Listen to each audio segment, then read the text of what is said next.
So what's going to happen is they're going to see their name pop up and then it's going to say Kitty London tagged you. Okay, so you hit share, and you hit,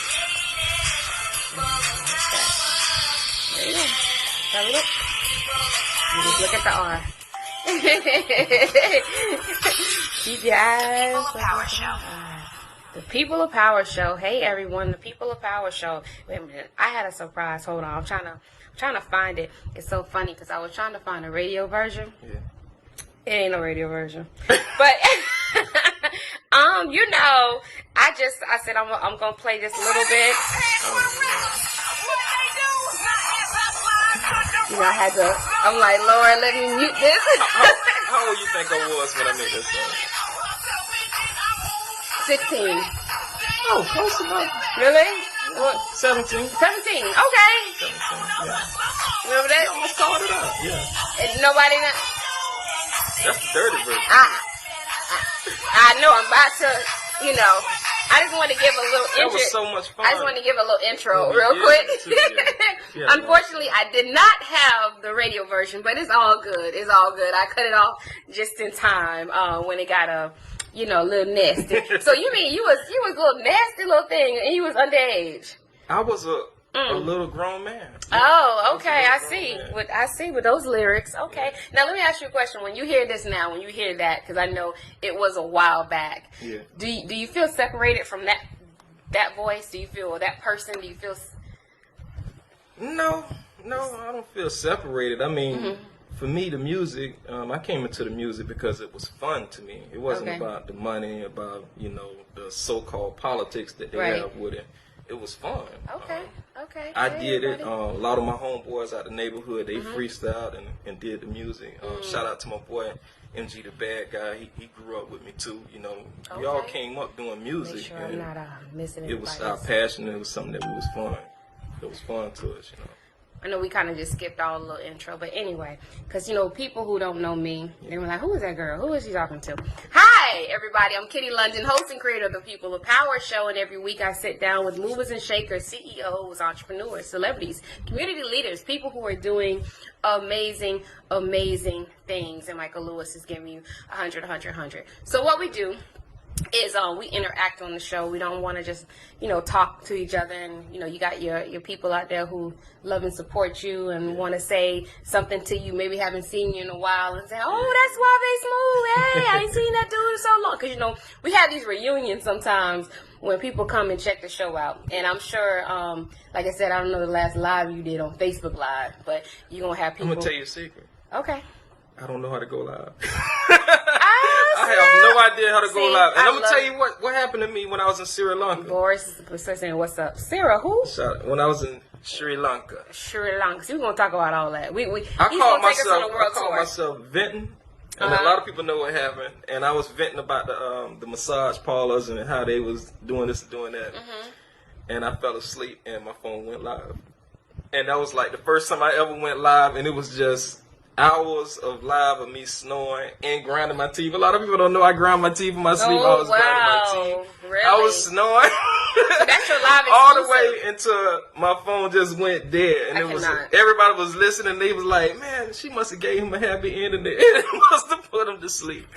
It was so embarrassing and funny at the same time. But that was like the first time I ever went live, ever. Okay. And I don't even know how it happened, because I don't know how to go live. It was so crazy. Okay, well, that won't happen here.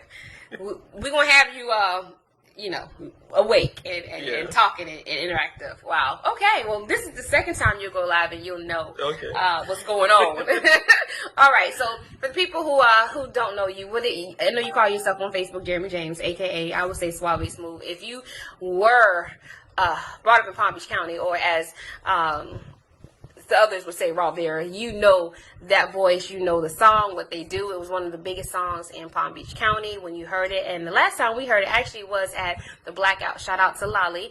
They played it. I don't know whether it was DJ Mo played it, but somebody played it. They was jamming that night. I know I saw Pup, so shout out to Pup, because they had it rocking that night at the Blackout. Yes, they did. And I don't even think they knew I was in there. They just dropped the song and the crowd just, went crazy. They was dancing. And I was like, yeah, how did that make you feel? Well, I like when they drop the song without knowing that I'm there. Okay. And they doing it organically. I don't like when they say, oh, Suave. I ain't really an attention type person. Really? I've never been that type of person that Mr. is crazy First about place attention on and the all that. Freakum Dress. I never been that. Let me tell you about the Freakum Dress. I went to the club. I got dressed because I know that people get dressed for the Freakum Dress. Okay. I didn't know nothing about no competition. I was at the bar getting a drink, laughing. A girl came and grabbed me and said, "Come on stage right now to get into the competition." I'm like, what competition? And then they gave me a trophy. Oh, wow. And that's exactly how it happened. Greta Jones, look at my fam, looking all cool. Sup, Jeremy. Okay, so let's do our background check that we normally do. We gotta still keep it. I know we kind of skipped all over the place, but it's okay. Owens, Joe. Hey, Melissa. You got some good eyes, man. Hey, y'all Melissa. know I'm legally blind. Okay, well, I will read for you. Thank you. And if there's anything that I kind of stutter on, is maybe something I should not be reading, but I'll read for you. Okay, read it. We're gonna read what the people have to say. We're gonna do, and make sure please make sure you share the video. Thank you, Sharon. Is Karen. So what I'm gonna do is born and raised. Yeah. West Palm Beach. West Palm Beach, born and raised. Yeah. Okay. And what school did you go to? Junior high. Roosevelt Middle School. Oh, Devil. Yeah. Okay. High school. Well, my high school story is very interesting. Okay, go ahead. I knew something was going to be interesting. I went to Palm Beach Lakes High School. I was expelled from Palm Beach Lakes High School. Oh. During the period of time that I was expelled, that was when I actually educated myself, because my type of expulsion, it was because of possession with intent to sell. I was doing some illegal stuff, selling drugs or whatever at school. Okay. So I was expelled at school at the age of 15 from Palm Beach Lakes. And during that time, I did a lot of studying, learning and stuff on my own. Jeb Bush had passed a law called the Zero Tolerance, preventing students from being able to be in school with those type of crimes, I guess. So I couldn't go to school at all for like almost a year until they changed the law. So I had to go to alternative school. I went to a school called LaSalle Alternative School after that. When I did get back in school, and then something with the law, they put me out of that school. They say, hey, we're not allowed to have you as a student right now. Wow. You got to go back home. I did more studying, learning, studied esoteric philosophies, occult philosophies, all world religions, all that time at the age of 14 and 15 years old. Wow. And then by the time they did let me back in school, I had to go to R.J. Henley, the private school, and then I made the transition back into public school. Wow. Like around. So you started your stuff early. Yeah, I was a little grown man. Yeah. So all of this time you were still like in the studio and preparing yourself? Both at the same time. Wow. I first got in the studio when I was 14 years old. And at 15, I got expelled. That's when I ain't had nothing else to do, so I educated myself during the whole time. I was doing homeschooling. My dad took me to work with him every single day. So everybody I was working around, they were all grown men, and they taught me things. That was the first time I learned about Toussaint Louverture and the Haitian Revolution. I was never taught that in school, so I was fascinated with the whole story of Toussaint Louverture. So what I was taught by one of my father's Haitian employees, it made me want to go home and research and learn more about it on my own. And then from that, I learned about the whole Atlantic slave trade, and I just educated myself at a very early age, at the age of 15. Yeah. Wow. So just taking yourself back to this moment, because right now, like I said, we have I don't really have a young audience, but I do have a diverse audience. I have parents that are watching who have kids who are 14, 15, and they may be rebellious. And a lot of times they might go back to the show, and it's something that you may say that can now give them some wisdom and knowledge. for maybe a path that they're going? Because it's a little different now. It's a little different when they, get expelled now when they're 14 and 15 or do things now. They get jail time and a lot of other things. Yeah. What would you say, like, you tell your younger you? To be young. To be young. Wow. When I was 14 years old, I'm open. Y'all know I'm an open book. I'm going to keep it 100. When I was 14 years old, I was carrying guns. I was selling dope, sex, all that stuff. When I was 14, 15. When I was 15 years old, we was down in Coco's and the Rolex throwing money.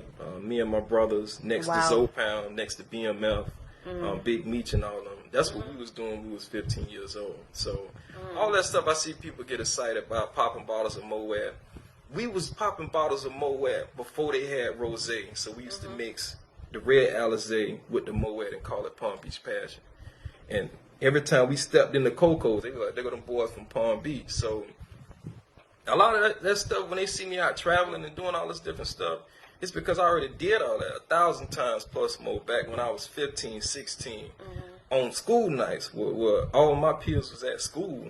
I was, we was throwing money in the club, making it rain. Before that wasn't even a term back then. They didn't even call it making it rain.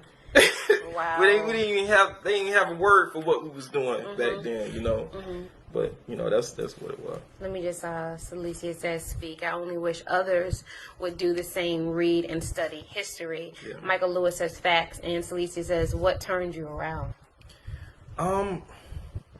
Well, I think I was born this way. I mean, I hate to say it so arrogantly, but I always had a passion for wanting to learn, for wanting to know more. A lot of people didn't know it, but I had this type of relationship with my father where he would say certain things and he would wait to see the reaction of others. So I remember when I was young, probably like 5 years old, I remember walking in on my dad, having a conversation with my mom and some of my other relatives and telling them that, about his experience when he saw his father after his father had passed. And he saw his father on 2 separate occasions. At that time, I didn't know that my dad had medium mystic abilities. And that's why I was never able to see anybody that had passed away or anybody else had never seen it. So a lot of people thought, oh, he was just telling wild tales. But as I got old enough to not be afraid of it and to talk to him, I learned that he had also saw his granddad after he passed and several different experiences that he had as well. Yeah. So you, so I think when she was saying, I guess that's the second question. So when you were young and you were rebellious, like, was there a wake-up call? Or just this is like after, maybe we skipping a little too far. Maybe we're going a little far. No, that's fine. Because I guess you're saying what made you turn around. So right now we're in the 14 to 15, and then now you're recording. So obviously then you got the song What They Do. Yeah. Because you were like, what you said, 16, 17? Yeah. And then... But back to it, I never changed anything. This is always who I was. I think with the music stuff, with people in general, sometimes we put labels on things and like to label people and say, okay, we're going to put him in this box. He's a thug. He's this and that because he made this song. To keep it real with you, I made What They Do, and that was just something I did for fun. And then I made several other songs, hundreds and hundreds of other songs, expressing my personality, through my music. But I'm not a What They Do type of person. Right. And that was just the one that hit a lot. I mean, a lot of people were just familiar with that song. Yeah. I don't even know how to dance. I don't know how to slide to the right and slide to the left. But you know what, Little Mama Looking Tight. You know what that is. But you know what that is. Yeah. So what was the because I remember back then I was rapping too, and a couple other people, and everybody was like wanting that major record deal. Christopher says always been the same from day one. Yeah. Everybody was looking for that major record deal. And I think I'm sorry. That's all right. I don't mean to cut y'all. Shout out to my cousin A. Elam. That's my cousin. I saw him on the show too. Oh, hey. Okay. Team Elam. Shout out. I seen him stroll up too. Yes. Palm Beach McGee. Big bacon from Macon. All right, go ahead. Okay. This is your hour. This is your highlight. Whatever you want to shout out. Yeah. So I remember back in the day, like when everybody wanted that big major record deal. Shout out to Triple J, and it was basically either you, Triple, or oh my God, I don't want to mess up his name, and I'm going to do it. Lord Jesus. It was a lot of people. Man. Nobody. Reese. That's what I'm talking about. Okay, 21 Reese. Yeah. But no, but they were like the key. They were like some key people who were like on the just like about to do it. Everybody was like, "Oh, Suave's moved. You know, we got a deal and everything like that." So, what we talking about it out there? What happened? Like, what you started doing the records? You got signed, right? Cause I got signed. Well, times are a lot different now than they were back then. Yes, back then it was all about the deal. Right now it's all about being independent. Mm-hmm. The first deal I had on the table was with a branch of Universal Records called Motown Universal. It was a single deal for what they do. They really liked what they do. At that age of my life, I wanted to be a thug. You know what I'm saying? So you weren't thinking really care about it. Yeah, no, I was on some gangsters and thugs type. I was on that. I'm from Palm Beach. I was all, I wanted to be a thug. I wasn't really. What made you want to be a like? I don't mean that I wanted to be a thug, but I was a teenager. When you're a teenager, you have it in your mind that, man, I'm invincible. Can't nothing stop me. I got an S on my chest. That's how we felt. Right. All my homeboys was way knee deep in the streets shooting, and I was just in that chapter of my life. So I keep getting off subject. Keep going. No. That's fine. That's fine. You were Universal. Yeah. Motown was the first deal. That was the first deal on the table, and the person who was actually pushing the music, it was TJ's DJs. He was the one. You remember TJ's DJs? Yes. He was the one that actually got the deal, but the deal didn't fall through, and like a couple months after that whole branch of Universal just collapsed. They had an artist from Tampa named Rated R. They picked him up, and then when they collapsed, they lost Rated R, and it's just, you know how this music business goes, man. Yeah. But that was the first deal. The second one, it was a football player named Trevor Price. He played for the Denver Broncos. One day, we got a call. I got a call from some guy saying that, he got this ball player named Trevor Price. He already has a deal with Universal, and he has a pending deal with a Solemn Warner Brothers. Everybody had a distribution deal with Universal. Yeah, and they wanted a Florida artist, and they think that, I fit the match. So I flew up to Denver, Colorado, and started recording, and then we had the deal on the table with a Solemn Warner Brothers. And that was one of the breaking points with me with that situation, because while I was up there, even though Solemn was telling them, bring out a Florida artist, because they saw it happening. They saw T-Pain was on the rise. Me and T-Pain was like good homeboys back then. Rick Ross, he didn't even have a full buzz yet. Rick Ross even opened up for shows for me on a few occasions down in Miami and stuff. That's crazy, right? How tables turn. They turn fast like that. But they saw it all happening, and DJ Khaled was the main one that was getting ready to blow. So while they was procrastinating, Khaled blew, Plies blew, T-Pain blew, and I was stuck in my deal, and they wanted me to do crossover Midwest music, and all these Florida artists was just booming, and the Solemn Brothers was like, okay, we got to do it. Once they contacted X, I'm going to keep it 100, they contacted X1023, and it was some individuals there. I shouldn't call them out. No problem. But they I believe they got jealous. They saw what was happening, and whatever they told the Solemn Warner Brothers, it wasn't positive about me, and it wasn't true. I don't know if they tried to say I ain't have no buzz. It was something like that, something that they communicated, and that made them feel that it wasn't really worth fully getting behind. But even though I had already had a deal, it made the situation a lot bad for me. Yeah. Dang. But you have that happen all the time, because you have a lot of people that won't in. They see you. Palm Beach has always been a place that's infested with this crab in the bucket mentality.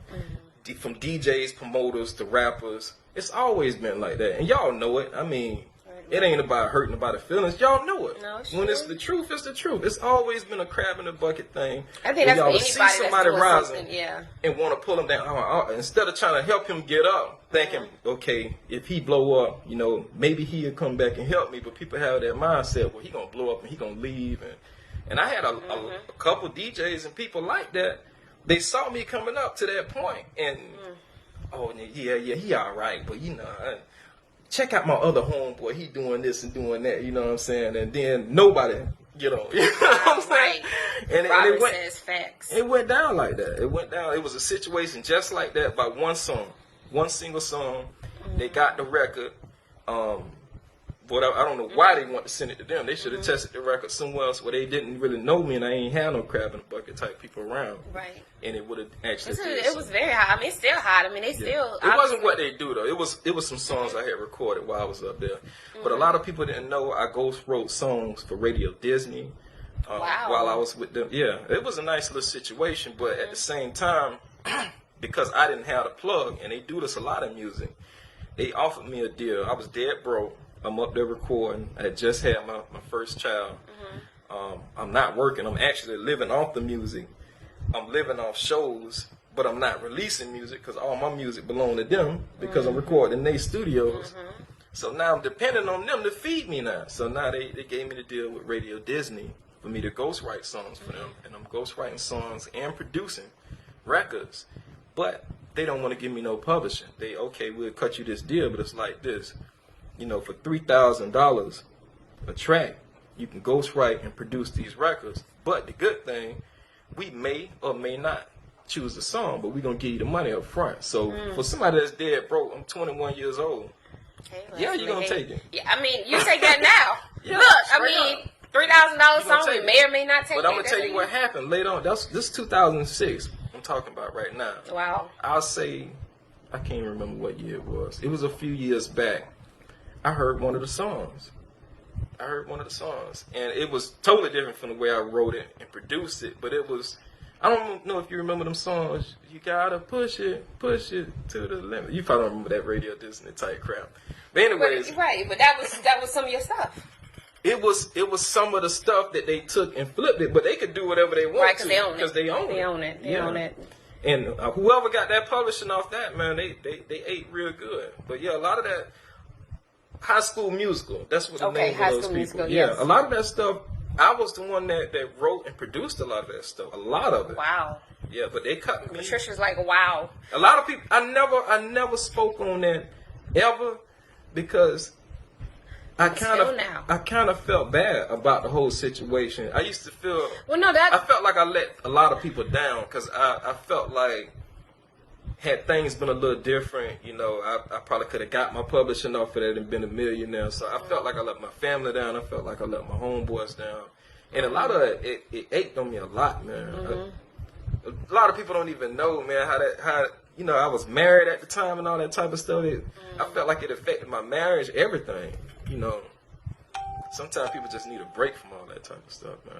Well, I'm glad you're letting it out. You no, because it's this is therapeutic, and I don't even know if you know.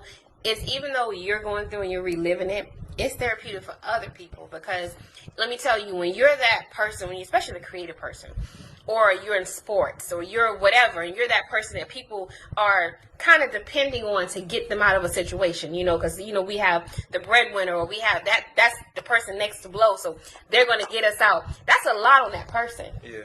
That's a lot of weight on that person because they feel like whatever I do or whatever I don't do is going to affect everybody under me. Yeah.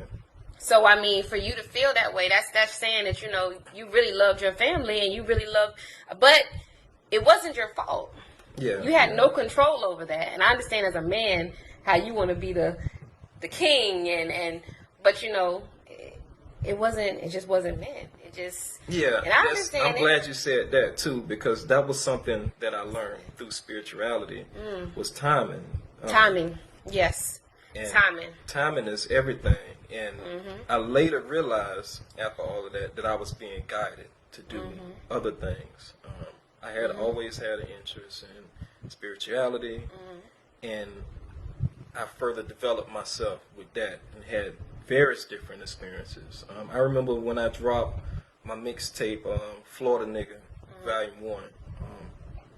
I had 8 Ball and MJG, features with T-Pain, all that on that mixtape. That's when I was up there recording in Denver.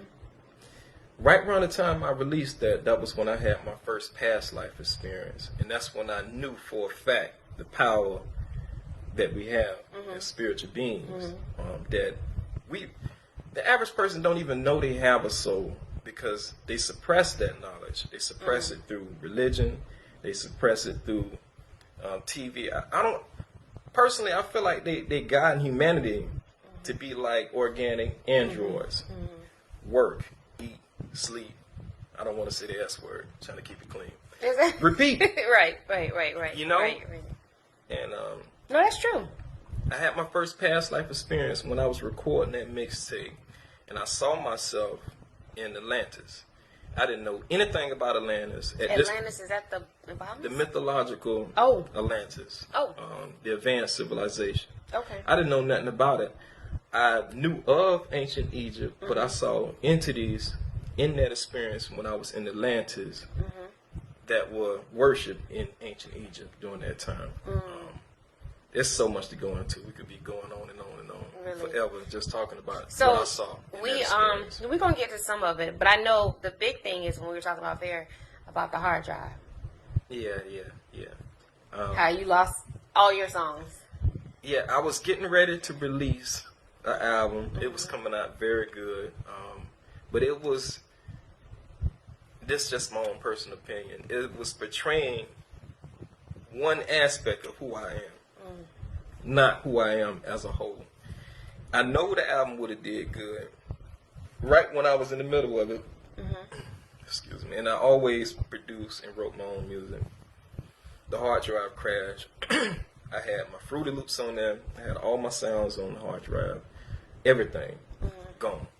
All songs, everything just crashed, gone. And for an artist, that will make you go depressed. That'll make you very depressed because it's all your stuff. All your stuff. It felt like that's like house being burnt down. Like you walk away with nothing. The entire universe was working against me. Here I am. I don't went through hell. Got myself. I don't built myself back up, and I'm getting ready to hopefully make a breakthrough again, and then bam, everything gone. Everything gone. Everything going from scratch. So in order for me to get it back, I gotta go and buy a whole bunch of. Everything was gone, and yeah. You were like kind of done at that point. I mean, it was. Did you feel? You felt defeated, obviously. I felt very much defeated. Very much defeated. Yeah. So where you pick up from that? Well, I realized I found out that my dad wasn't doing well. That he had cancer. I went to go and visit him, and from that point, I started studying about holistic health and how to help him fight his cancer. I probably found out that he had cancer Halloween, and he died in January. Wow, so it was really aggressive. Well, I just didn't know. Okay. He didn't want anybody to know like that. Yeah. So I dealt with that. That took me away. Even further. You were just getting more. You were just like blows and blows. Right after that, I cut my hair off, and not that that had anything to do with anything, but it was a transition. I cut my dreads off. I had long dreads. Probably right after I cut my dreads off, about a week or so. Not to say that it all had something to do with each other, but probably did. I lost my marriage. So I went through all of these transitions. So who knows? Mary Lumpton, Jackie. Hey, Jackie Cash. Hey. But no, but this is when I tell you. What's up, cuz? People don't realize. People go through stuff. But transparency is so. I'm gonna tell you, transparency is so therapeutic. A lot of people want to make it seem like they kept it all in and they just kept up this persona and they didn't go through anything. And it's like, how do you all go through life like that? Like that's. You gotta have high blood pressure. You gotta have something because it's like you keeping all that in to keep these people, you know what I'm saying, not knowing what's going on. But exactly. And a lot of people like, man, come on, man, drop another club banger, man. Right. Do it for the club. Do it. I almost said a cuss word, man. F the club, man. F the club. I'm trying to help my daddy live. You know what I mean? I'm trying to keep my marriage. Right. You got all this type of stuff going on, and you want me to entertain a club? You want me to coon for people in a club? Come on, man.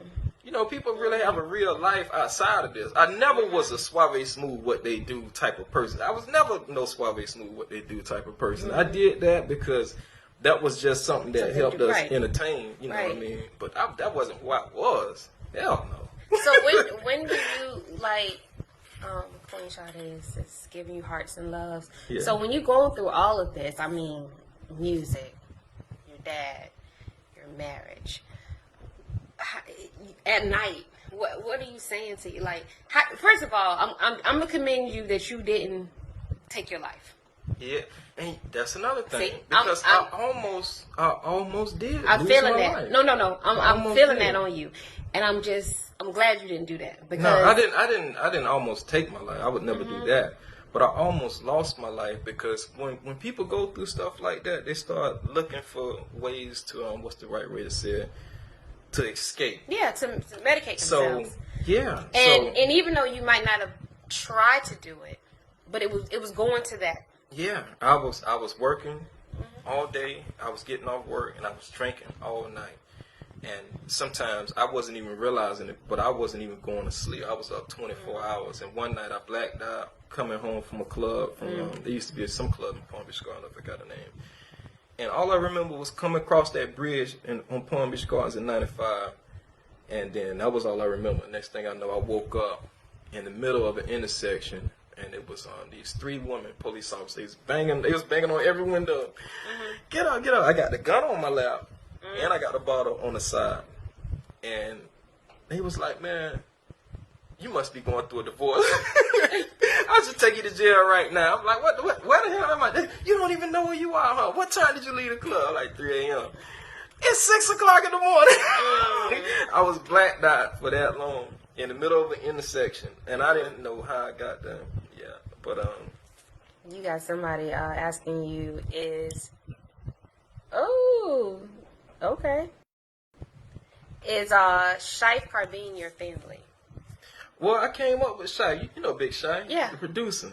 Yeah, you might as well say Shife is family. You know, okay. I mean, we came someone in together with the headquarter record things. Yeah. Okay, because someone asked that, so I just... Yeah. Okay. So anyways, I went through that little experience, man, and then, you know what helped me the most? Focusing on what I love. And I just had a homeboy. He decided, he made a post, and he was hinting towards the way that he was giving up with life. And he was done with it all. And that's what I told him. I say, you know, nothing else matter. I'm going to tell you what do matter. Them kids that love you. And everything in this world that you love. That's the only thing that matters. That's what changed everything. I sat myself down. I said affirmations every single morning. Okay, I love myself. I love my house. I love everything that I have, and I appreciate everything that I have. And this is what I will do. I will travel the world. I will go to every single place that I always want to go to. I will have abundance. I will be successful. I said that so you start speaking life into your situation. I said that every single morning when I woke up. I couldn't afford to travel the world. That's crazy. Who in the hell? You're right. Because it's who would even imagine that they would be able to travel the whole world? Next thing I know, I was in Egypt. Next thing I know, I was in South Africa. I was in Peru. I was in every single place. So what was your? And that's what I was going to ask you. What was your first major destination that you went to? You said Egypt. The first major one, yeah. First major. So you just woke up one day and said, "I'm gonna go to Egypt." You know what I did? I woke up one day and priced it. Okay. And then I stopped going to the club. Oh. I stopped binge drinking. I stopped, let me see what else I can cut. Cut my cable off. Stop paying for cable and stuff. I just cut back. And then next thing I know, I could afford it. And then coincidentally, like I said, I felt like I was always led.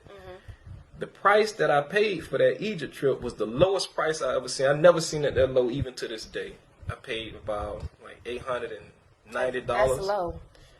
Listen, for a multi-trip flight, not just to Egypt, that took me to Egypt, London, which I went to Stonehenge from there, and Amsterdam. All of that for almost $900 round trip. Yeah, that's what I paid for that. Wow. So a lot of things, I believe I manifested all that through my affirmations. It says true. Sometimes it costs less to travel internationally than to go to Disney. Yeah, it do. Really? Than to go to Disney? Yeah, wow. It do. I mean, yeah, even flying right now to Arizona or anywhere in the U.S. like that, a lot of these places is probably just as expensive. So Egypt, That's because educate us now. Because everybody not gonna go to Egypt who watching. Yeah. Those with the pyramids. Yeah. That's okay. That's with the pyramids. Yeah. Cairo, Egypt. Cause I ain't gonna lie, that look Photoshop. I was like, did he really go there? Well, a lot of people thought it was Photoshop. I don't know why, but the actual pyramids, they are in Giza, but you would fly in through Cairo, Egypt. Cairo, Egypt is the major city. That's the biggest city in Africa. Okay. Giza. And a lot of people think they from the hood and they from the streets. And nah, man, Giza is the slums. Like, it don't get no more streeter than Giza. I ain't never seen nothing like that before in my life. And did you go with tour guides when you went, or you were kind of got up and I went by myself. Oh, Jesus. I didn't make no plans. I didn't even check to see if I needed a visa. Luckily, I did need a visa, but they provided it for me at the airport. I didn't even know that. So you went to this slumlord place by yourself? Yeah. Because on the anniversary that my dad died, that was when I flew out. Yeah. So you had to dress, obviously had to dress, you couldn't dress like this there. You would have got, you would have came back, right? Why you dressing like this? Why you dressing? Nigga, I'm trying to survive. Right. You don't want nobody to know who you are. You gotta like blend in with, cause if you went like this, you would have made it out of there. But you know what? I always wanted to embrace these different cultures, but when I went to Egypt, I dressed it like that because, yeah, I want to blend in. I ain't want to look like I had no money. I didn't want to look like, listen, man. Travel there in the pages of the book in the National Geographic. It's not that bad compared to Brazil. What happened? She's talking about Brazil. She said it's not that bad. Compare it to Brazil. I've never been to Brazil, so I can't speak on Brazil. Oh, okay. Yeah. But wow, so. And you know what's crazy about Brazil? I was supposed to fly into Brazil, but I didn't research and get my visa, so I didn't go. What did you take back from Egypt when you? Yeah. Well, it wasn't what I had thought. Like when I got there, I saw there was no police. No police. It was no red lights. They have little patrol officers, but they only patrol like the government buildings and all that type of stuff. No state troopers, none of that. So it's just nonstop traffic, 24 hours. That's crazy. You might walk and turn around. You might see somebody walking around with an AK-47, but he might be like a patrol type person or something like that. Yeah. You have a question, Andre Williams. Should Palm Beach have a recording school or Hall of Fame? Would you do a Palm Beach Got Talent? Would I do it? I wouldn't do it. No. I mean, but I would go to it, but I wouldn't actually put it together. That's what I mean. No, I wouldn't be the one to put it together. But yeah, I think everybody need to have, places and things and opportunities like that. Palm Beach Got Talent. That would be nice for everybody. But I just wouldn't do it myself. Right. I'm just gonna keep it 100. But I'll definitely go in the 10. Yeah. Right. Judge or something like that. Be a judge. Yeah, both of us. Okay. So the Egypt experience, did you learn anything historical about like I'm gonna tell you humanity? I'm gonna tell you something very weird that happened to me. Tell us. I had all these thoughts. I used to be one of them type of people who was into like conspiracy theories and all that type of stuff. Yada you yada yada. Yeah, I was kind of I was intrigued. What they call the woke people? Okay. Yeah, and that's. Okay. I hope nobody never classify me like that as a woke person. But I went into that pyramid. You went inside of the Great Pyramid. Okay. And I had all these thoughts, black people built the pyramids and this and that. When I went inside that Great Pyramid, first of all, the outside looks nothing like the inside. I was raised and grew up on a construction site. That's what my dad did his whole entire life, so I could walk into any house and tell when an addition has been made, when a house has been remodeled, as opposed to it being built. Whenever they built it on the outside, that probably happened around 5,000 years ago for during the reign of Khufu or whoever. Whatever happened on the inside, that was not built by black people. I don't care what nobody say. The precision, the cuts, the weight of those granite blocks. Where the granite blocks came from. They came from all the way from Aswan, Egypt, which is like a 12-hour drive. And they didn't have cars during this time.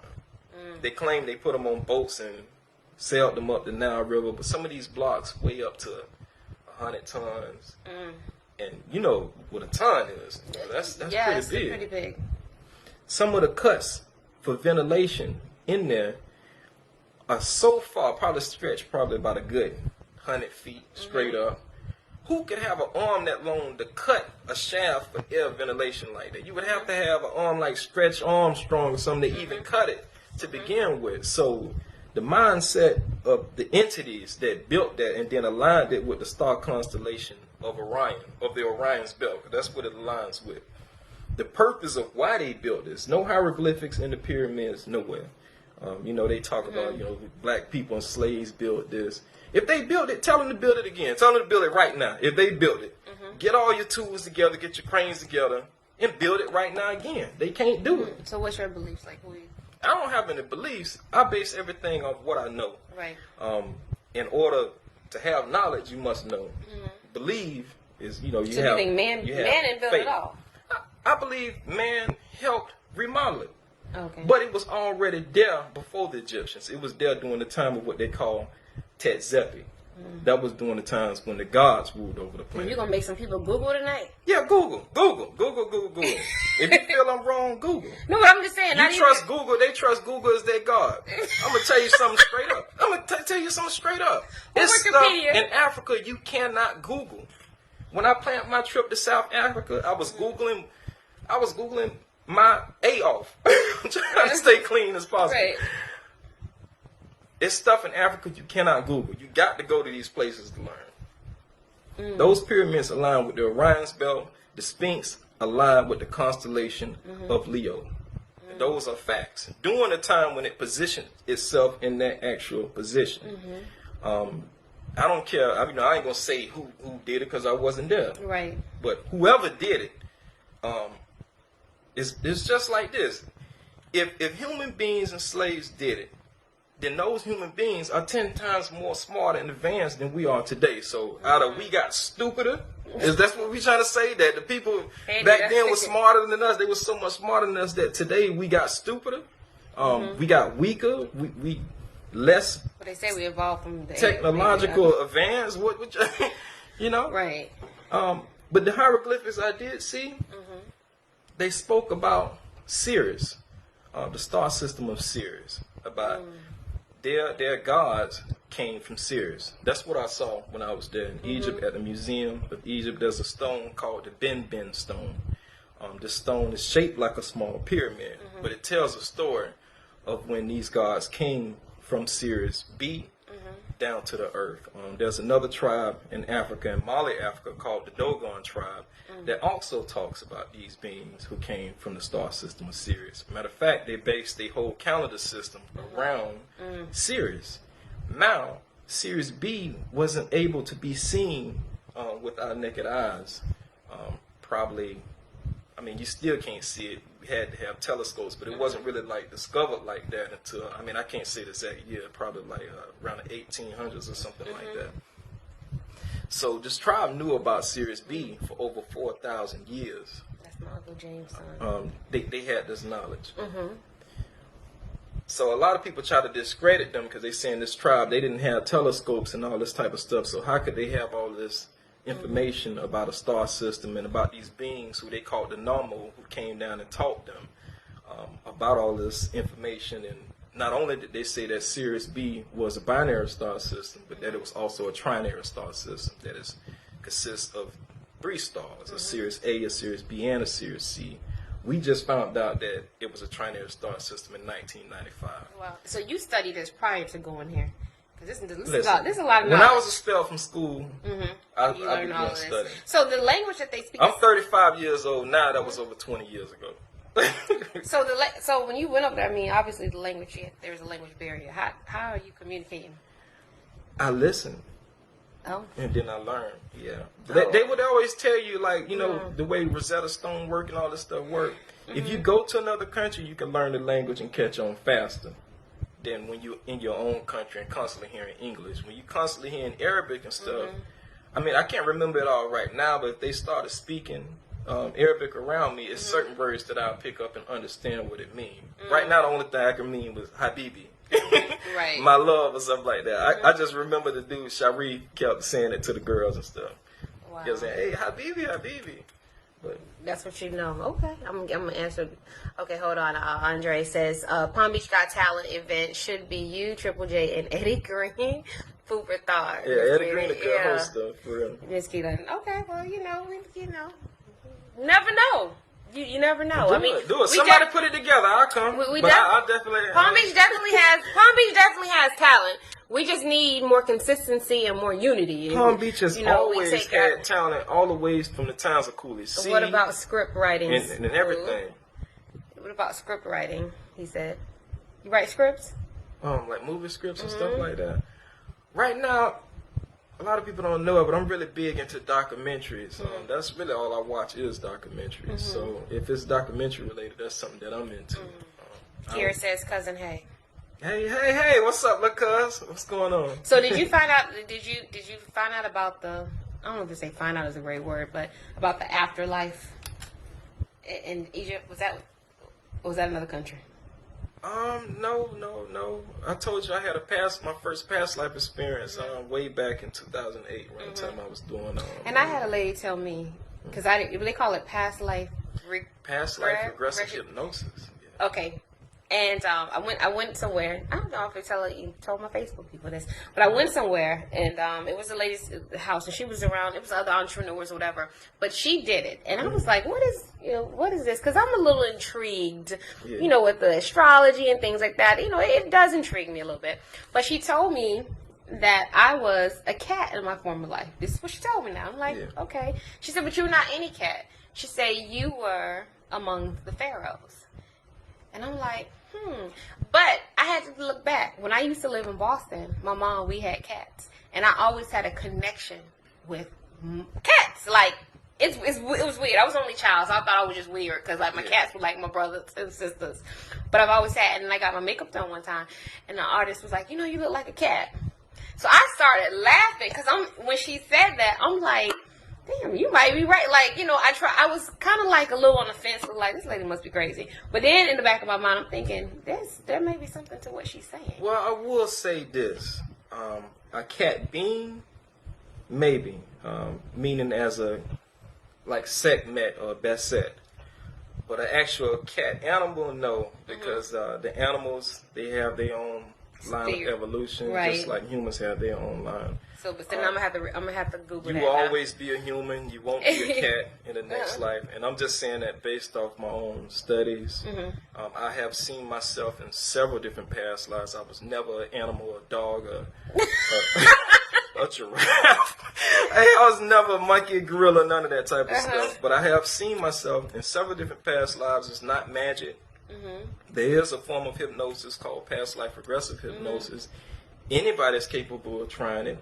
Anybody's capable of tapping into their higher self, their spirit. This is not nothing that you have to have a specific ability to be able to do. We all have a soul. We just have to utilize the soul. It's just like a baby crawling. If adults always crawl, babies would think they're supposed to crawl. I hate to use the word government, but I gotta blame somebody. Our government don't teach us anything about our soul. So right now we spending our whole lives crawling when we could be utilizing telepathy, we could be utilizing teleportation, we could telekinesis, all of these different things we could be using. No one here even knows about human beings having a sixth sense, a seventh sense. We only know about our five senses. They speak the knowledge. Hearing, much. seeing, smelling, tasting, feeling. That's all we know. And that's the same back to that cycle I was talking about. Eat, sleep, repeat. And that's the way they want you to be. Once you get into the sixth and the seventh sense, no one can control you. No one can manipulate you because now you can become clairvoyant, clairaudient. You can perceive what they're going to do before they even do it. Wow. That's deep. Yeah. Well, we all are deep. We're being trained and taught not to be deep, and to be shallow. Shallow. We've been taught to be shallow. Tap into your higher self, your calling, But we shouldn't even have to tap. I mean, you see, you don't have to tap into your eyes to see. You don't have to tap into your ears to hear. It should just be that natural. Kitty London, he's always been very different. Really? That's good. Me too, Anita. My shades on. Listen, me too, Anita. There's nothing wrong with being different, actually, but we need people like this to, educate us and enlighten us. And because, again, like you said, we are programmed to kind of just pass the time, and it's so much more that we offer, and we can offer this earth, but we just don't, because we're so desensitized to everything. We're like, oh, we're just, like you say, eat, sleep, get on Facebook, go back to sleep. But there's more to life. And I like what you said, because I don't want you, because he didn't freak me out. But I remember we were talking about, you said there's how do you, I don't want to say it, I want to say it in your words. Death does not what? Well, the actual physical death doesn't exist. The soul lives on. I don't know how else to say it. I'm not here. I mean, we're taught, but and this is your beliefs, and I mean, like I said, but we're taught like we're taught like in the Bible that because you will be afraid, and it's not even about what you're taught. It's about the fear. They want you to be afraid. They want you to have that fear. Be afraid of death. Most people are afraid of death because people can control you through fear. Yeah, fear God. Don't love God. Fear God. Why? Become a God-fearing person. Why must you fear somebody that you love? So that we could control you. And I'm not speaking, I come from a very strong Christian family. I mean no disrespect to anybody that's Christian. But it's all about fear. And that fear, these words, that come from man. Controlling people through fear and stuff like that. Well, obviously, with this generation, we ain't fearing nothing, because we're just doing everything. I don't fear my mother or my father, no matter how many times they discipline me. I love my father and my mother. I will always love them. My dad scolded me all throughout my life, and I love him, for doing that, for making me a man. So love is more powerful than fear. We don't need fear. Fear is a low vibration word and act. From fear comes several different things: hate, jealousy, all of this stuff reverts back to fear. And all we need is love. So when you were in these other countries, like what did you see their beliefs about the afterlife? You smiled when I said that. Why? Because everybody think it's so different when it's not. It's all the same. From every single culture that I visited, everyone has knowledge of the soul except us. That's what's crazy. Everybody has knowledge of the soul. No matter how they explain it, everybody has the knowledge of the soul and the spirit. When I spent my time in Peru with the Inca tribe, as well as the Shipibo tribes, everything that they taught and explained to me was about the power of the soul, and that the soul lives on. The physical body dies. When I spent my time in Indonesia, when I spent my time in Indonesia with the Balinese shamans, it was the same thing. It was about the power and the ability of the soul. When I was in Cambodia with the Cambodis monks, it was all about the soul. Everybody has this knowledge of the soul except us. We talk just, you're going to die, you're going to burn in hell. Yeah. If you make a mistake, that's just what it is. And then, so in your beliefs, so we know, because I this is a conversation. Unfortunately, I don't know. Maybe somebody might say fortunately, but unfortunately, I'll just say it like this: for most people's thought, especially here, we all have to die. The physical part of us has to go. Of course, the soul will live on. I think that's the scariest part about death, because it's that afterlife. We don't know what's on the other side. We're only told certain things. Nobody has come back, or I guess most of us who are not in that heightened sense have seen people come back to tell us what, you think about like Lion King, and then that's a lot of that's been. Have you seen Lion King? I haven't seen the new Lion King. Did you see you saw 94 Lion King? Yeah. Okay. So when Mufasa told Simba that he's always around, just look in the sky and you'll always see me, you'll always hear my voice because I live within you. Yeah. That's I know we're running out of time. Yeah, go ahead. I have to get this off my chest. I've had people go out in 30 minutes. Go ahead and talk, child. I have to tell this story. Okay, tell it. I had an experience. When I did my detox, and now my soul is living free. Shabbat. I had this experience. You seen the movie Black Panther? Yes. Okay. 4 times. Good. Okay. Did you see that scene? What's his name? T'Challa? Something like that? T'Challa? When he went with the dad, the forefather? When he was there with the dad. Yes. That is a real ritual. That's called Hosa Dream Brew. It's nothing like, it don't look nothing like that with the colors and stuff like that. But the overall concept of it, you take this drink and you drink it for 3 days. And between the third or second day, you have the dream that connects you with your ancestors or allows you to lucid dream.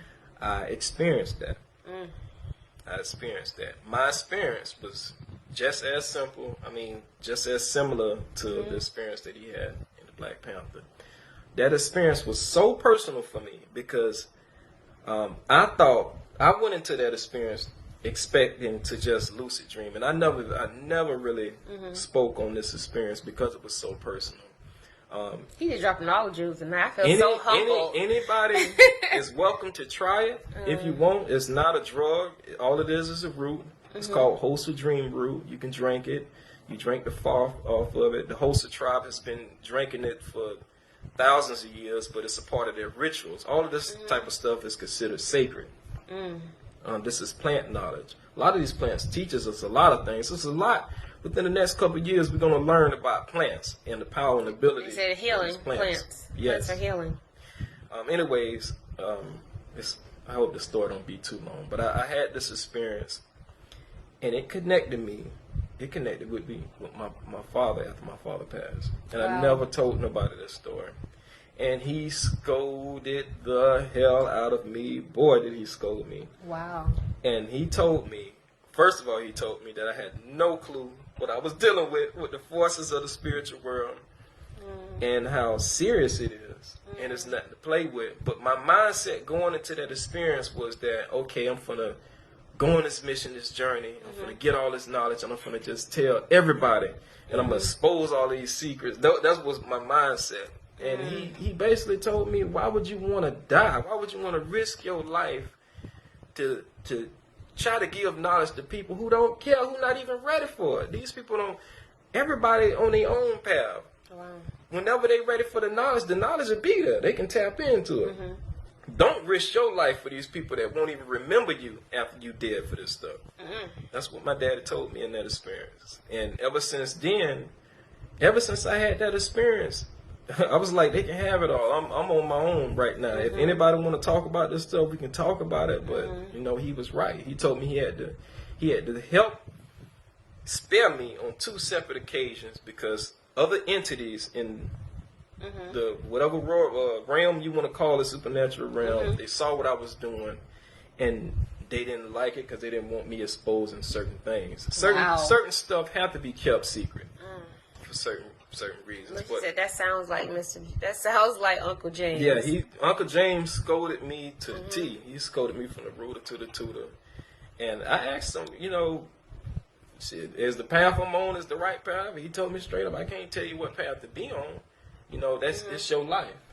And the only reason why I was able to even communicate with him right then and there at this point in time, because he hadn't crossed over yet. And the reason why he didn't cross over yet, because he was waiting on my mom. That's what he told me.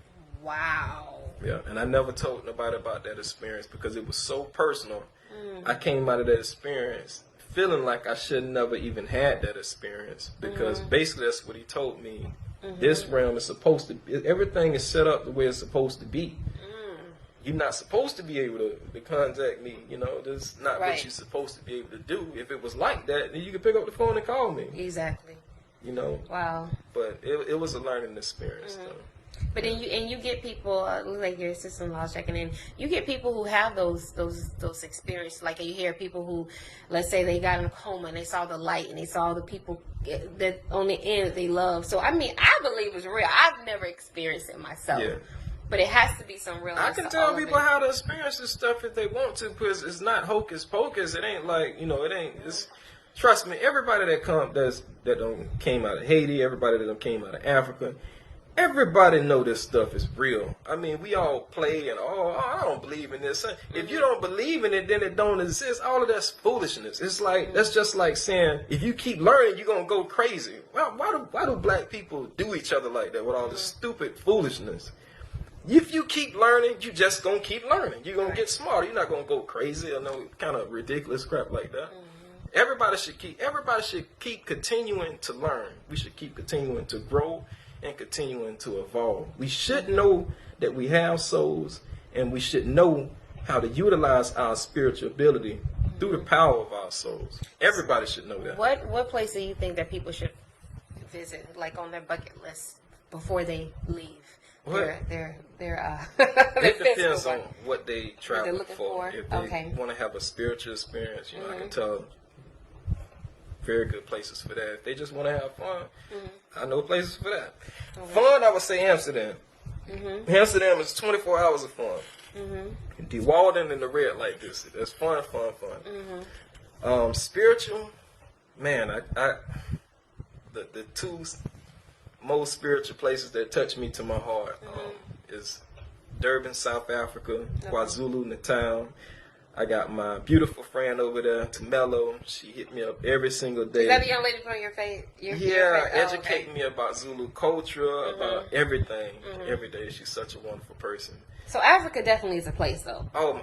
That place that almost brought tears to my eyes when I saw the way they treat each other and the love that they have. Because when I was making my plans to go there, I couldn't research a lot. Like right now, you can't Google what's going on over there. I don't know why it's set up like that. But my mom got nervous. It's probably for a reason.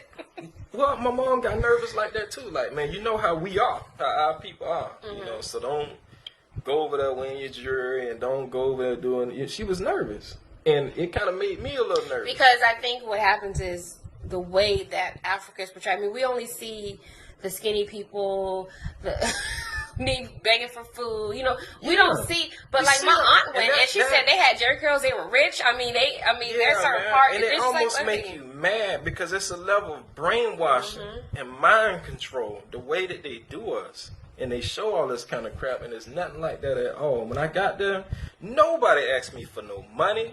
Everybody offered me stuff. Everybody treated me like family. I've never been treated with that much love in my entire life by a culture. Never. Never. I met this girl. I was sitting at a table, man. They came to my table. They bought bottles of alcohol. They bought hookah. They bought cigars. Everything. I didn't pay for nothing. And that's how they treated me. Where you from? You from the U.S.? Oh, man, they treated me like family when I was over there. Wow. And so you be definitely going back? Oh, most definitely. Most definitely. I wish I could take my mama back over there. I wish I could take everybody over there to show everybody what it means to be an African American. Because we don't really know. Look how we treat each other, how we hate on each other. And, man, they had so much love for me because they had an identity. We don't know who the hell we are. We don't have a single clue, so we trying to be like the rappers. We trying to be like, you know what I'm saying? We want to be ball. We want to stun on each other. Man, I'm going to get this chain. I'm going to stun on these. You know what I'm saying? Right. That's our mentality.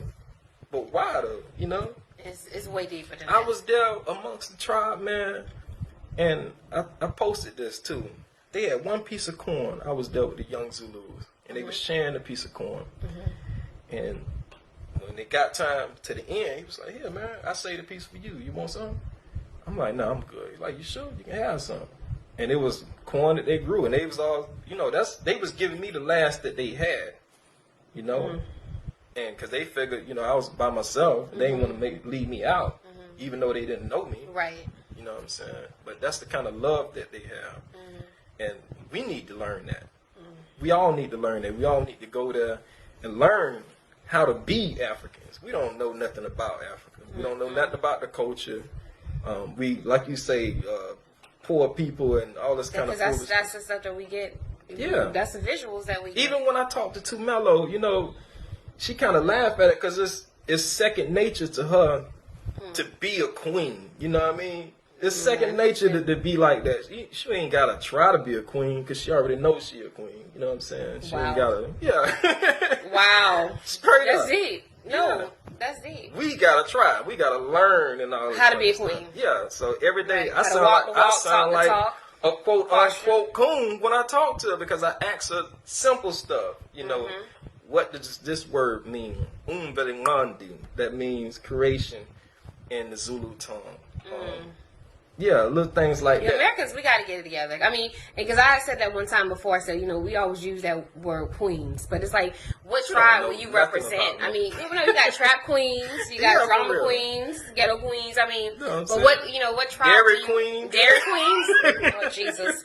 Drag queens. Yeah, that's true. Drag queens. But it's like, what tribe do you represent? A lot of women like to use that so loosely. But it's like, if you really are a queen, we carry ourselves like queens. You talk like queens. You walk like queens.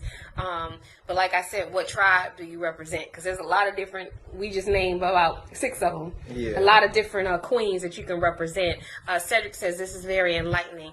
But this is what happens when you travel outside of the United States. And this is why I wanted to get him on the show, because I was just intrigued by, I'm like, this brother's going places, and you can't go that many places without bringing something back. And I wanted you to give us a virtual mind tour, because I could go on and but on. I'm just saying, like, all of us are not. You let me know where you want to start. But I'm just saying, I got so much to talk about. Speaking on bringing stuff back, okay. I was there. See, what a lot of people don't know, when I went there, my dad, during the time that he died from cancer. Mm-hmm.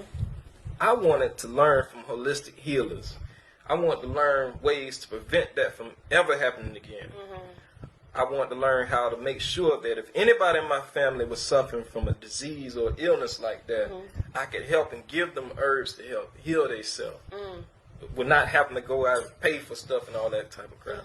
So I was there, and as soon as I landed on the soil, I met up with the drivers. Hey man, can you take me to? I learned that the medicine men are called the Inyagas. Inyagas. Yeah. So I found a good driver who an Inyaga saved his life. One of my mentors, his name is Cradle Mutwa. Cradle Mutwa is what's called a Singome.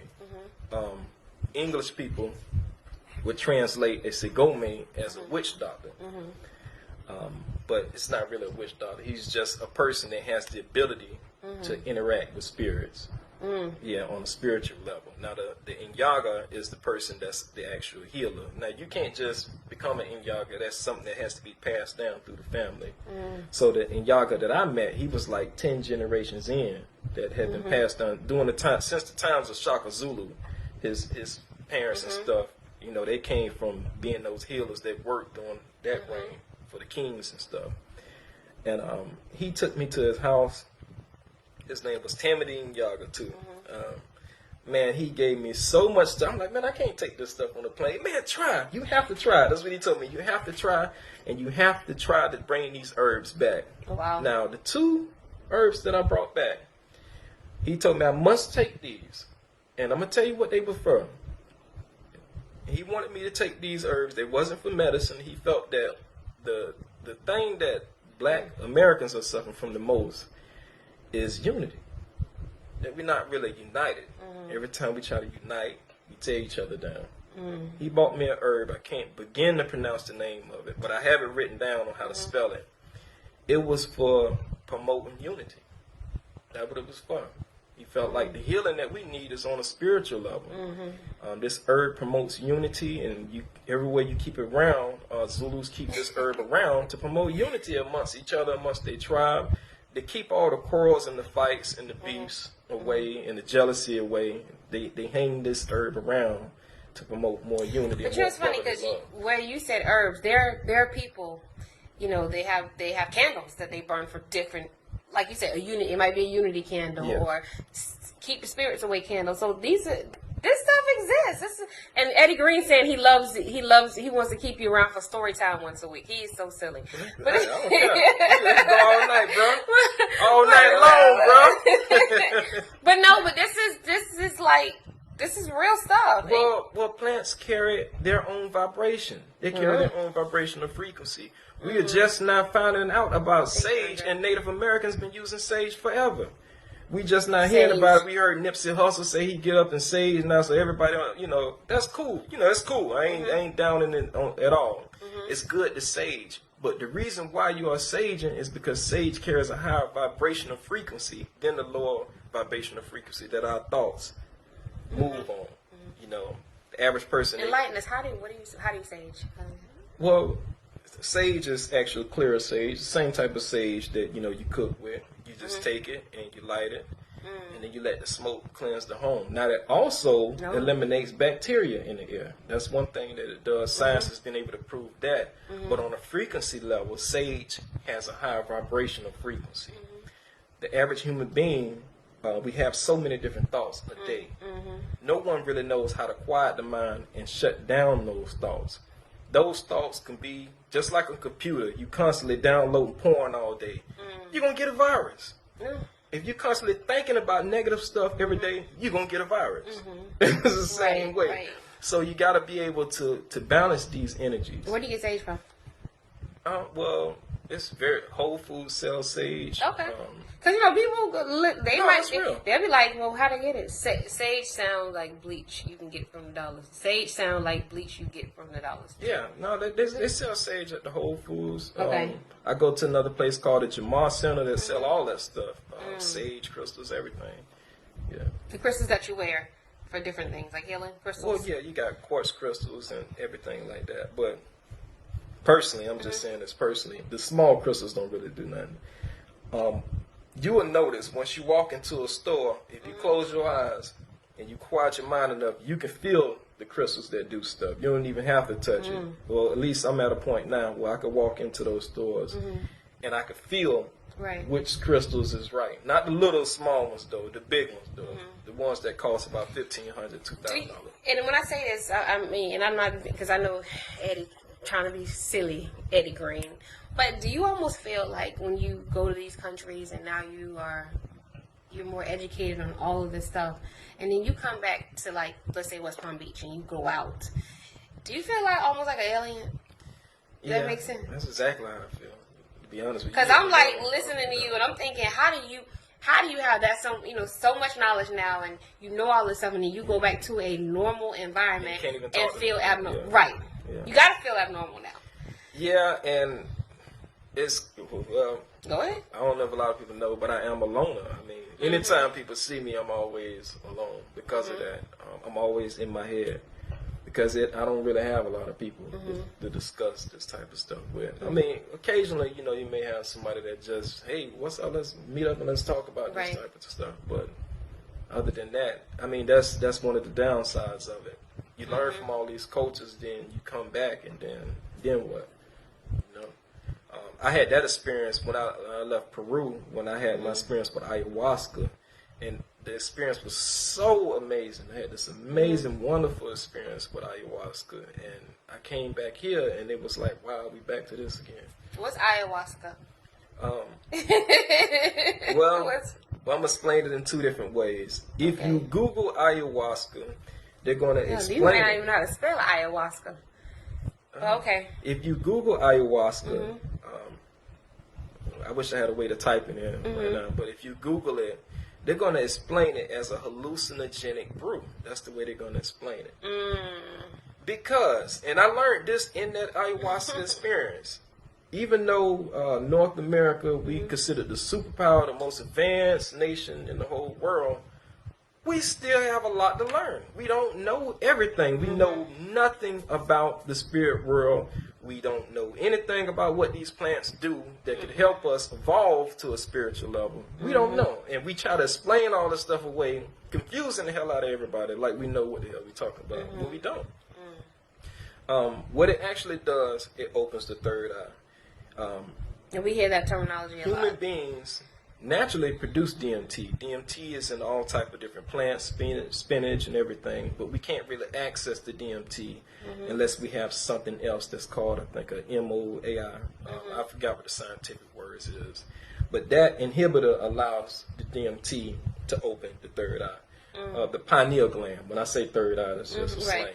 It's called the actual pineal gland in the mind. When that pineal gland opens, what we see as reality, we're able to see higher. It taps us into our 6th and 7th senses.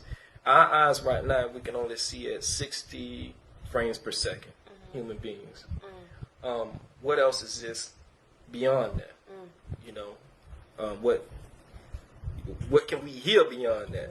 We don't do nothing before I could write it. He said it. Okay. What did he say? He said the more we learn, the more we realize we don't know nothing. We don't. You said it before. We don't. Knowledge should always be continuous. We should never just pick up one book and say, okay, the end. Once I read this from the beginning to the end, I know everything. You don't. You have to keep learning. You have to keep evolving. Our destiny is in the stars.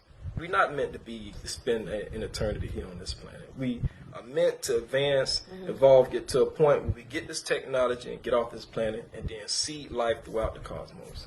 Wow. I learned that throughout. So do you from your education, your knowledge and things, do you think that once we leave, we see our loved ones again? Of course. Or is it different? If they haven't already crossed over. Now, let me tell you this also. Okay. There are many cases where loved ones have passed, grandparents, children have been born. Those children were able to tell the parents everything about when they was young, when they raised them. Those are documented cases because those grandparents reincarnated and were born into the grandchildren. There's several cases like that. I mean, you all like Google that. Because there's so many different cases. Yeah, wait a minute. I'm going to explain it again. Okay. Say your grandmother passed away. Okay. Your grandmother died. You have a child right after. Okay. The child is born. By the time the child start talking, the child start telling you stuff about when you was a baby. Oh, so the grandmother. You know what I'm saying? Oh. The child starts telling you stuff. So when people used to say, because in joking, people say that baby been here before. Yeah, exactly. And it's several cases. I'm not talking about one case. It's several different cases when that has happened. And these children remember, but the parents keep trying to, that ain't real. That ain't, we can't do this to children. Let these children tell their story. Let these children remember. They even got surveys now. Someone might be so advanced now. Where they testing certain things. My daughter showed me this. She had this type of app or something where she would play a sound. And she was saying, did you hear that? Do you hear that? And I couldn't hear it. And then she'll play it for my other daughter, and she could hear it. Showing that adults can only hear it at certain frequencies that children can hear even further frequencies than these adults. And she proved it to me. My daughter music, she proved that to me. She played, it was a frequency, a sound, and when she played it on her phone, her and all my other children could hear it, but I couldn't hear it. I mean, I was like, there's nothing playing on there. And then she played it on my girl. She was like, yeah, I hear it. But that was a survey thing. Are there secrets to sounds?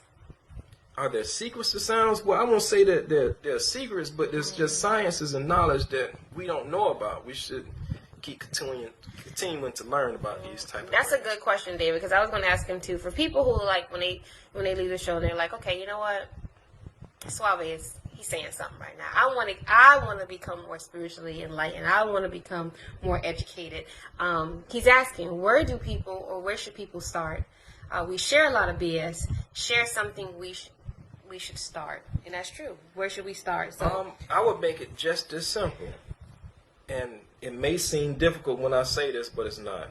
I would start with your own intuition. That basically means start wherever you feel. Whatever it is that you're real passionate about knowing, start there. You don't have to start with, deep levels of meditation. You don't have to start with past life regressive hypnosis. Start whatever I'm saying. If I'm saying anything that resonates with you, start there, because it's something about that that's guiding you towards it. Like I was telling you, we all are guided to do certain things. so we feel dumb as hell. It's no right or wrong way to do anything.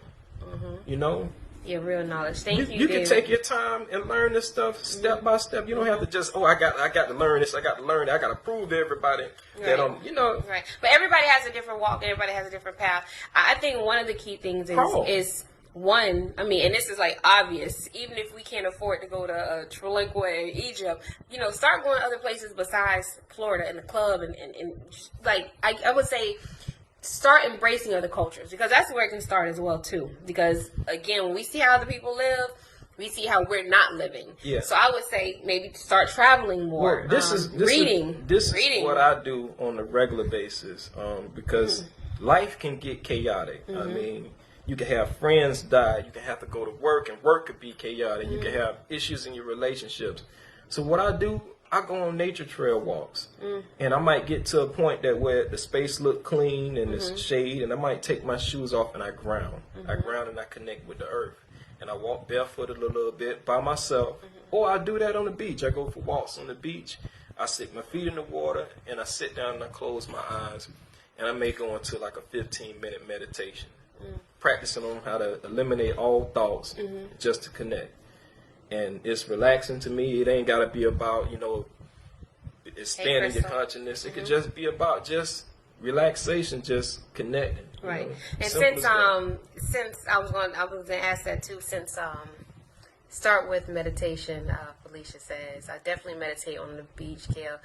Since Eddie trying to be funny with his start at Popeye's Chicken. Do he know what his house is? Eddie, come on over here then. You got something to say? Listen, so that's my brother. Right, but speaking of that, when you came from these different countries, because obviously, you had to eat the food. And I mean, I don't know how that was, but when you came back, did you say, like, I can't eat none of this stuff now that Americans are eating? Well, I'm going to tell you a secret. Okay. I'm a fat vegetarian. I'm dead serious. I've been vegetarian since 2013. And, well, I just shifted towards pescatarianism. I'm sorry. About a year ago, I started eating fish and lobster and all that type of stuff. Oh. But most commonly, I'm vegetarian. I don't eat no red meat and all that type of stuff. So that's difficult when you go to China. And I'm going to just tell you my own personal opinion. I couldn't go in China. The food in China is disgusting. That was I couldn't eat. If I got any fortune cookie me, please. Any Chinese friends, I don't care. I don't care how you feel. That food is nasty. Fortune it's cookie. Disgusting. Fortune cookie me, please. And it stink. Well, but no, then there's that. The Chinese food over here is delicious. The place I go to, Hong Kong Wacom Community, that's good. But the food I saw over there with all the tentacles and all the scorpions and the bugs, it just I would die. With me being now, I would go over there. Vegetarian, that's a good diet place for me. Like, I need to go over there for like 6 weeks. I would come back 30 pounds smaller. Yeah. Because it would be water and fortune cookie me, please. But the best fortune cookie. I saw eat fortune cookies and water. The best food I ever had traveling though, it was in Cusco, Peru. They cooked Kel. really good food in Cusco, Peru. I mean, it was delicious. Bali food is very good. And Amsterdam cooks some really good food. I think you really feeling Amsterdam. That was man, Amsterdam. Amsterdam. I ain't gonna. Yeah. Have you been to Dubai? I spent my birthday in Dubai. Okay, because let me just say, no shade, but all the black people are going to Dubai now. That's like the last 2 years. Well, let me tell you this: since the black people are going to Dubai, do not go to Dubai around my birthday time, which is during the month of Ramadan, because everything. What month is Ramadan? Is June. I think it starts at the end of May and it ends like towards the end of June. Okay, because you got to educate our people. We don't know what Ramadan is. I can't tell you the exact date. Well, Ramadan was that was for the month for the. Why everything expensive? No, because it's an Islamic state. Everything is closed. There's no partying. There's no clubs. They're not selling no alcohol, and everything closed at 6. It's like Sunday every single day. Just like how our shopping centers close at 6. The hotels don't play no music, and you know what's weird about it during Ramadan, and I'm gonna keep it PG as possible. While I was in my hotel, all you could hear is people having sex. That's it. That's all they could do. It was boring. I mean, you got to be in 6. What else do you do? And they tortured me. I was there by myself, and that's all I heard. The music was off, and that's all I heard was the sounds of people being nasty all night long. Eddie's so silly. Yeah. Give us a great African dish. Oh, but you know what I learned about the Zulu culture? And this is actually funny too. I learned this the very first day I got there. They do not deal with fast food. They don't like fast food. They don't like dealing with restaurants. They prefer to cook their own meals. So it's hard to find good African dishes, South African, because they stay home. At least you got to stay with somebody. They cook their home food. So I only had real Zulu food when I went to a place called Fezule. It's like more of a Fezula. It's like more of a tour thing to educate you about Zulu culture and stuff. And they cooked the food, and all the food was organic. Everything was organic. That was the best food I had there. But they don't really, that I know of, that I saw, I didn't see no Zulu restaurants. Everybody, the culture is to cook your own food. They don't deal. One of my tour, I went on a tour. The tour guide told me that they put out several McDonald's. When they try to open up McDonald's, they try to open up Dunkin' Donuts and all these different places. They went out of business because the Zulus wouldn't eat at them. And they do have a British population there, but it's not as populated as the Zulus. Wow.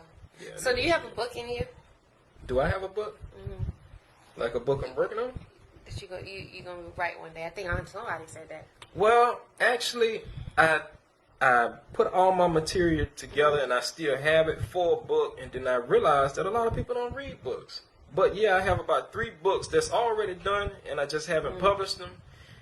And I realized that a lot of people don't read books. A lot of our people don't read books, but a lot of people still read books. There are a lot of bestsellers that are still out there. Yeah, so I had a dream, and I saw myself doing several documentaries. Well, that's true. And I saw the perspective I saw in the dream was that I was able to get the point across faster. Yeah. Like I could do it every single month. Yeah. And I was like, damn, that make a lot of sense. But yeah, anyways, I got all my material together for at least 3 books. I just haven't. Andre says, why do you think our media blames every disease on Africa? Well, that's part of the plan. That's a good question. Why do I think that? I think they're hidden treasures there. And it's just my personal opinion. For some reason, they are very jealous of Africa and Africans. They're very jealous, and I'm not saying that in a racial way but you at think all that because it's my hidden. bad, not jealous, envious. It's hidden because, like Envious. you said, you can find really, really good pictures. Like you said, a lot of stuff is not even Googleable. That's a word, but it's when they love you so much, they hate you. You know what I'm saying? Because Africa got all the natural resources, all these different gems and tons. But think about it, Andre. Think about it. Think about this, though. If you think about it, if we tell you, don't go to this place because it's ridden with disease, it's ridden with AIDS, it's ridden with poverty, it's ridden with flies, it's ridden with disgust, why would you go? Now, I'm going to tell you another thing, too. Why would you go? But if you said it was beautiful and it was majestic and it was enlightening, then you would be... One other thing that I strongly believe, and it's just as what I feel and personally believe, I don't think they really want African Americans connecting with Africans. I don't think they want that union forming because we have the power over here. We have the influence all around the world. Everywhere I went, they're influenced by us. Yeah. And we scared to go to these places. And man, I remember I was asleep on the plane flying into Thailand when I went to Bangkok. And I had a layover in Hong Kong, and I'm flying, and I woke up. All I did was fix my chain. I stood up and fixed my chain. Every single Chinese person on that plane got up, took their phones out, and started taking pictures of me.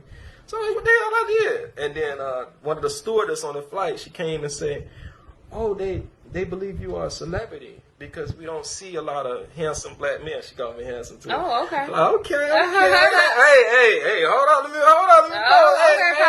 Okay. Listen, man, I'm a movie director. You know I got this film. But yeah, she say they think that you all are celebrities when black people come here, especially by themselves like that. So when you came and then you got a chain on. Yeah, you going in these places and you going by yourself. Like you're not going with an entourage. You going by yourself. One, like you said, I think you were led because safety. You played it close. Yeah, I'm sure in a lot of instances that you came back safe because. That and you going in some of these places, they would have been like, "Oh, I know he a tourist. We got to get him." Yeah. And our president ain't signed with no terrorists. Yeah, but they showed me so much love in South Africa. I mean, the love they showed me it made me teary-eyed, man. It really made me teary-eyed. When I went to that medicine man at Inyaga's house, and he gave me all that stuff, and he wanted me to be a leader. That was what I got. Well, it's basically like he wanted you to become an ambassador. He felt like you would be the portal to tell people what needed to be said. His message, and he told me this. He said, "Hello." I filmed him on camera. He said, "Listen, man, brothers and sisters, we love you. We love you. We are disconnected." And we want to bring that unity back. We want to give you this culture, and that's what I had came there for the culture to learn. We don't know anything, man. We don't know anything. It's so much to learn. It's so much to learn. So you gonna go? Are you gonna do any more music? Is music? I know music is still in you. Obviously, it never left you. Just kind of. Well, I told you about what happened with the hard drive crash. Yes. Coincidentally. I don't believe in coincidences. I'm just saying that for people that may believe in that. About a week ago, not even a week ago, just last Friday, a friend of mine, he inboxed me and told me he had a laptop for sale. On that laptop, it had every single sound that I had lost when my hard drive crashed. Wow. I don't know what you want to call that. You can call that God. You can call that the universe. You can call that the cosmic creation, whatever you want to call that. But I call that people of power. I call that people of power, right? Yeah, everything I lost. I got that laptop, and then about a couple of days after that, somebody told me about a person that would be able to repair my actual hard drive that was damaged. I hit that person up, and he fixed it. He just hit me up yesterday and told me that I got it fixed, and that all you need is a sleeve for the hard drive, and once that sleeve come in the mail, you'll have everything that you ever lost back in 2013. So all my sounds, everything will be to me probably by tomorrow. But you know, that's actually a good lesson just in itself, because it sounds like the universe almost put you on pause. It's like, okay, I'm gonna let you send believe him around this this is world. true, I'm right? gonna have him educated in all these different cultures. And come back and then I'm gonna give him everything back. Right. And now let's see what happens. That's crazy. So I don't know what's gonna happen. When I pick up my hard drive from my dude, shout out to Goldfinger, because he fixed my hard drive and saved my life. I'll see what happens from there. I don't know. You have to really do it by yourself. Yeah, name another person that did that. David, exactly, because that's my boy. Shout out to Bell. That's Mr. Bell. That takes true ambition to go somewhere by yourself. Not be intimidated by culture, not fear. Come back better than you left. Yeah. So that is definitely universal. And Eddie Green says, you think what? I think Smooth should do a song with Yolanda Adams. Oh my gosh, that would be dope. Yeah, I don't care. We can do whatever. Yay. We can do whatever. But anyways, I was schooled by monks that took me in and accepted me as their brothers. I was schooled by shamans that took me in and accepted me as their brother. None of these people made me feel like I was the black guy. Right. Not one time. I forgot about all I hear race doesn't even exist in other countries. It doesn't exist. It's all mind control. It's all set to keep everybody divided so that you can control people. That's what it's all about. It's just a game. It's all a game. Nobody made me feel like I was the black guy. When I spent time in Switzerland at this author from a book I read over 11 years ago named Billy Meyer. His life story inspired me so much. It created change in my life. Wanted me to learn so much more.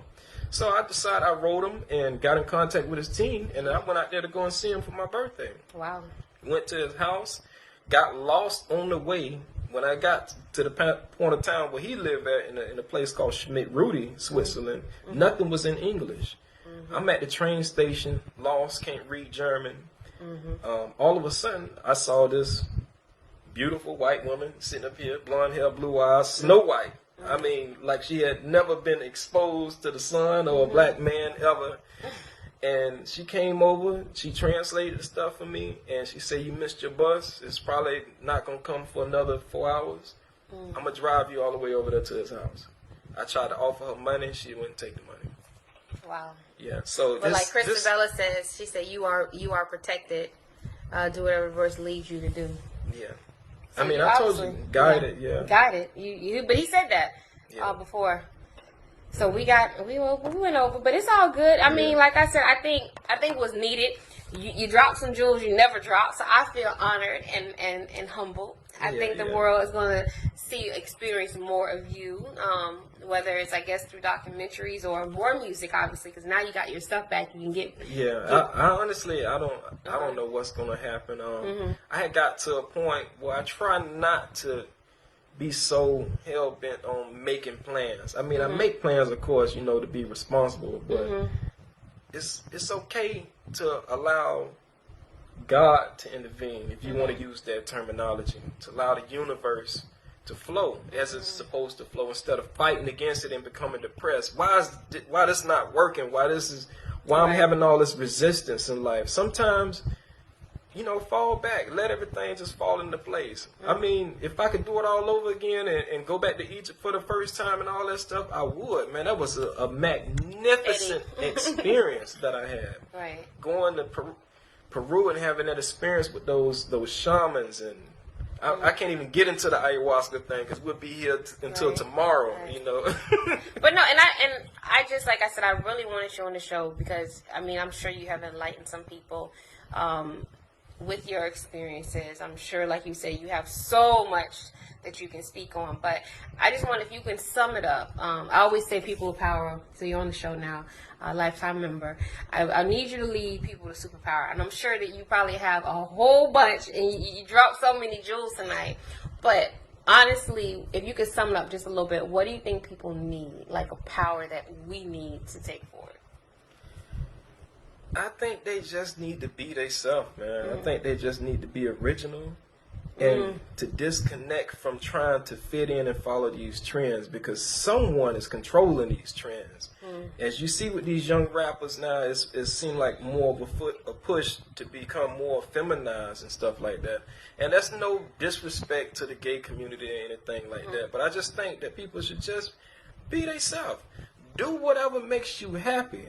Success is being happy. Finding happiness within yourself. Being whole. Take some time to separate and just finding out what makes you feel whole on the inside. If you're in a relationship and that relationship is giving you hell, this person is trying to make you be something you're not, get the hell out of that relationship. You don't... Listen, man, when I got out of my marriage, and trust me, no disrespect from me and my ex-wife, we're not enemies, and I still love her. I love my kids.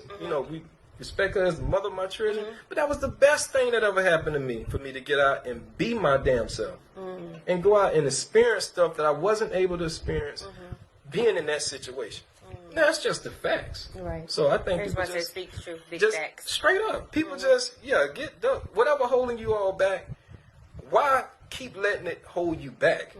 Go live your life to the fullest. For real, this ain't about having money and all that type of stuff. Yeah, you can get money and all that type of stuff, but even if you ain't got money, get out of these toxic situations. And toxic situations. It ain't worth it. It's not Great worth job, Jeremy. Felicia. Knowledge is power. Just says Smooth. Next album should be named James the Great. You definitely got a fan. They just want to clown on me. That's what they want to do. Yeah, but I believe the next album is going to be full of enlightenment. I believe that we're going to see a more mature I know one thing.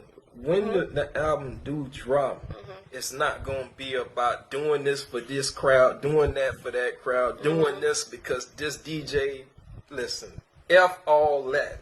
Okay. We're going to do it. We're going to have fun. You want to be on the album, you can be on the album. That's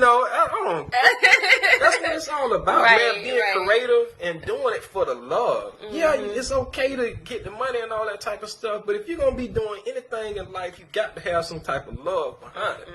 If you're going to be a rapper, do it for the love. If you're going to be a ball player or whatever, have that love and that passion and do it, man. Then you get the money. The money will come. And that is, oh my God. Listen, man, don't get it twisted out here. I'm not hurting for nothing.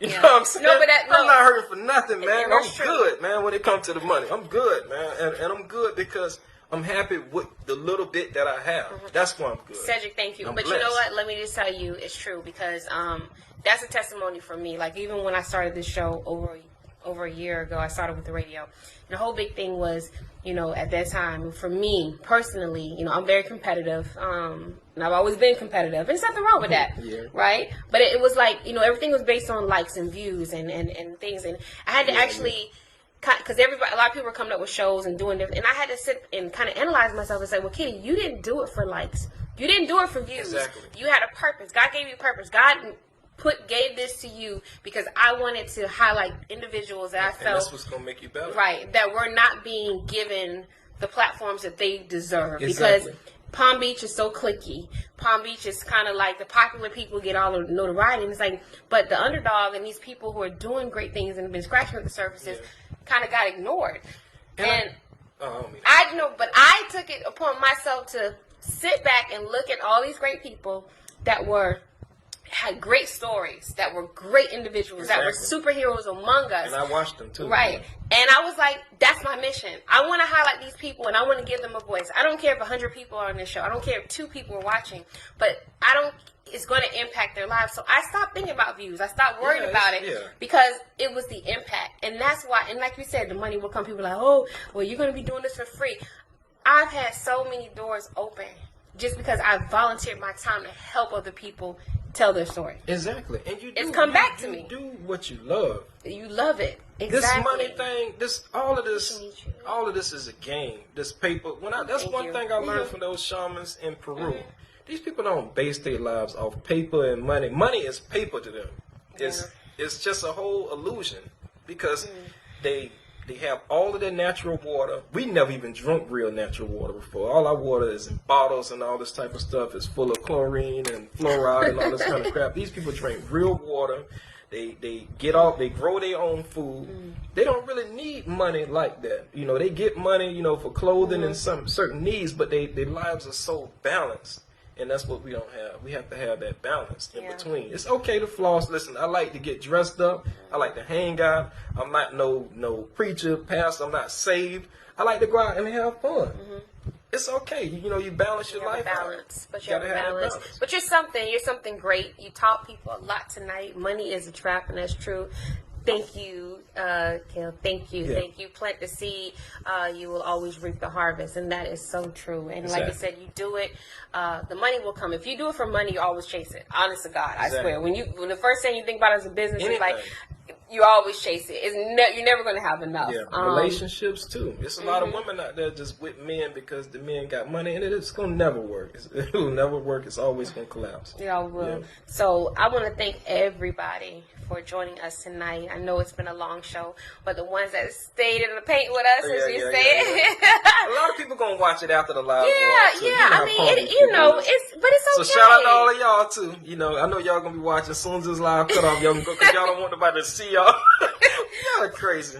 They kill me with all that. But it's okay. Yeah. It's okay.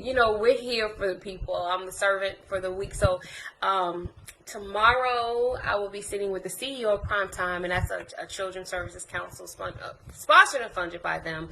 Next week I will be sitting with Mr. Jerome Hutchison of Akaba, and he's another powerful mover and shaker. When I read his bio, and sometimes I don't like to read bios, and people say why, because you need to know, but sometimes I don't like to get intimidated by words. I just like to sit down and talk to you as a person, because when I get with your credentials and I start like ooh, I can't say that. Listen, I like to have real dialogue. I like to not be intimidated by the person I'm sitting next to. So a lot of times I won't read all those bios because I'm like, listen, at the end of the day, they are people. But he is quite a mover and shaker. And August is a big month for the men. I have no women on my show, but all the men that are coming. So ladies, I don't know if they're single or not. I don't ask those questions. But he's single. So go in his inbox tonight, ladies. I ain't say all that, but I am single. Yeah, and definitely have to be enlightened. I'm feeling like Wendy Williams right now. You cannot be dumb dealing with him because he will ditch you in Listen, I don't discriminate because some people discriminate, but some people speak to people to learn. Coming with all that knowledge, you can't deal with a. No, because a lot of the people that I speak to, they really come to ask questions and stuff.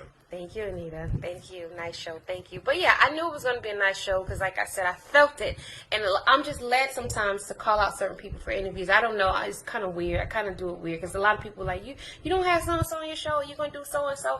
And it's just, like you said, I'm led. Exactly. And I made a great decision tonight to listen to my inner self by having you on. Intuition. My intuition. I thank you for saying yes because you could have said no. So I thank you. But everybody, please make sure you share this video. Follow this guy, James Jeremy, on Facebook. Check out my YouTube channel too. It's brand new. It's not a whole lot on there, but I'm putting it together way better than Wendy. Thank you, Nakia. And Nakia Phillips, look what I am drinking. She brought me a cup when I came, Nakia Phillips. We have a great show. She enlightened. We talked about the JJs and the health of. Wow. Yeah, it was really good. Really good. But yeah, see, and look what this cup says. She believed she could, so she did. That's right. Exactly. That's the way. I am sipping out of my mug, honey. As long as you have a humble mind and open heart, you will go far in life and relish. Yes, you go, girl. And that is true. So, like I said, what I got out of this show mostly is people travel.